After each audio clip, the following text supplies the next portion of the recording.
SMT Nation, welcome back to the channel. Thank you for tuning in to watch this edition.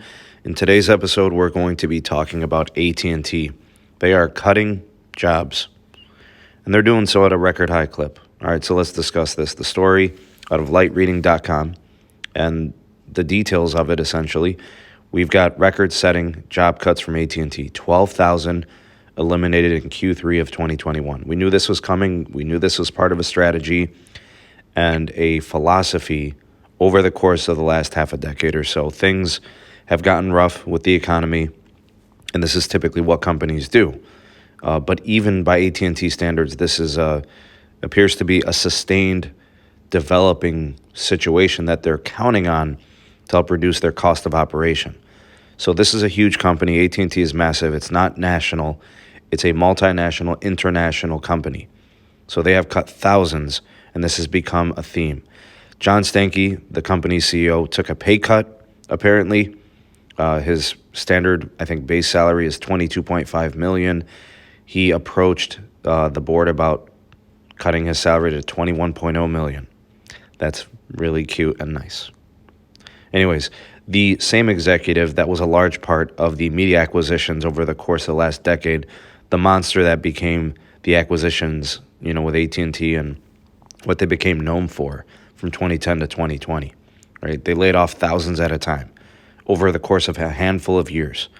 And, their goal currently, I believe, is to shave about $6 billion in operational cost. And John Stankey calls this the quote-unquote rationalization of the store footprint, in which they're closing many locations, which obviously leads to the relocations of some employees, but the job cuts of others. So this is why I think a lot of people have questioned, and myself included, why is the stock value and the share price of AT&T not responding to the growth and the big quarters over the last year plus? And it appears that Wall Street simply doubts what AT&T is doing.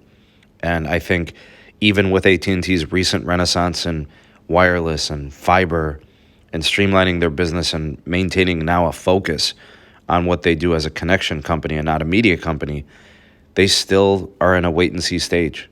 The debt fears loom largely as interest rates eventually are probably going to start creeping up. And AT&T has a lot of debt, and those are just the facts. And then also, it's still a fact that AT&T is obviously competing, and they're winning in mobility and also in wireline and fiber. They're very profitable. The owner economics are on their side off a huge quarter, but it's really hard for Wall Street, it appears, to let go of the last 10 years and the way that the company has moved. So the Warner Media, the DirecTV, those acquisitions of greed, the debt that's been compiled due to them, and then the subsequent spinoff. John Stankey was a part of this. He was a big piece of this, and he has appeared to kind of righted the ship in a way, but it doesn't seem like Wall Street is ready to let go. And they're killing T-Mobile in growth, organic growth, and real profitability growth. They're destroying Verizon in growth as well. They're almost as profitable as them. But I do sense I get the feeling that it may be, and I could be totally wrong on this, but to me it appears, I think Wall Street will respond if everything that was AT&T is completely eliminated and changed. And that could be the CEO, John Stankey, stepping down and leaving. So they still need to see more, apparently. The debt obviously looms heavy. The actual growth of the business, are they becoming more profitable just because they're cutting jobs? I mean, all carriers do this. I'm not trying to single out AT&T. This is a corporate thing, right? Verizon has done it. They've closed stores and never reopened them due to the pandemic. T-Mobile laid off over 10,000 people over the course of the first 6 to 10 months of the merger. This is the way that things go, and I'm not trying to say it's okay. I'm just saying that these are the moves of corporations. But, that's kind of how I see it. And I think this is what's going on with AT&T. Although I will say it's been a great return to growth and competitive moves by AT&T, something we didn't expect to see coming. Glad to see that part at least. We'll see what happens in the future. Sound off in the comment section below. You all are the voice of the people, the SMT Nation. Let your voice be heard. Let me know if you agree or disagree, your thoughts and opinions on this. Appreciate that very much. Can't wait to read what you guys have to say. And if you appreciated this video, you let me know by liking it, give it a thumbs up, and then share it to your socials. so other people can watch some SMT. Subscribe for more if you like this video.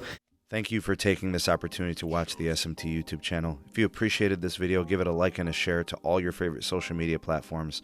Thank you in advance for that. Also, check out some of the links in the description box. We have the SMT Patreon page. We also have the Twitter handle at SneedTech. And do check out the audio-only podcast available on all the major podcast platforms. And if you are new, have not subscribed, go ahead and hit that subscribe button and activate the bell notification icon so you never miss an upload from the SMT. We'll catch you on the next video. Peace.